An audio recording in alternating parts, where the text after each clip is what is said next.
Hi everyone and welcome. My name is Kaya Johanningmeyer and today I'll be doing a review of my virtual learning lesson.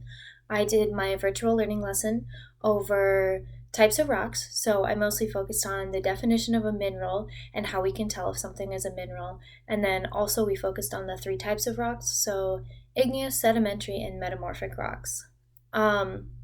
So one of the things that I thought I did well was to use wait time when asking for student responses. So instead of immediately going through in the video and asking for an answer, I used a little bit of wait time and even asked students to pause the video, to write down their thoughts, to draw a picture, to make sure that it was an interactive lesson and not just me lecturing.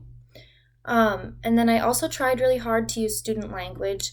So instead of communicating at the higher level of knowledge I have right now, I tried to break it down and not assume that students knew anything, but to use language that they would be familiar with and to break it down to their level.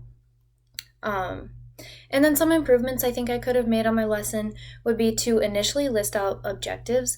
I did include NGSS and Common Core objectives, but I think it would have helped students to see exactly what we would have been covering. So maybe, for example, I could have included that we would be defining a mineral, talking about igneous, sedimentary, and metamorphic rocks, just so they had a clear view of what they would be expected to know at the end of the lesson.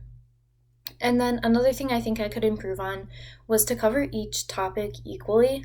I really felt like I spent a lot of time on defining a mineral and explaining igneous rocks, and it didn't leave me as much time to talk about sedimentary and metamorphic rocks. So I think in the future I would definitely try and shorten up the first two sections or maybe just lengthen my lesson overall so I could cover the last two topics more.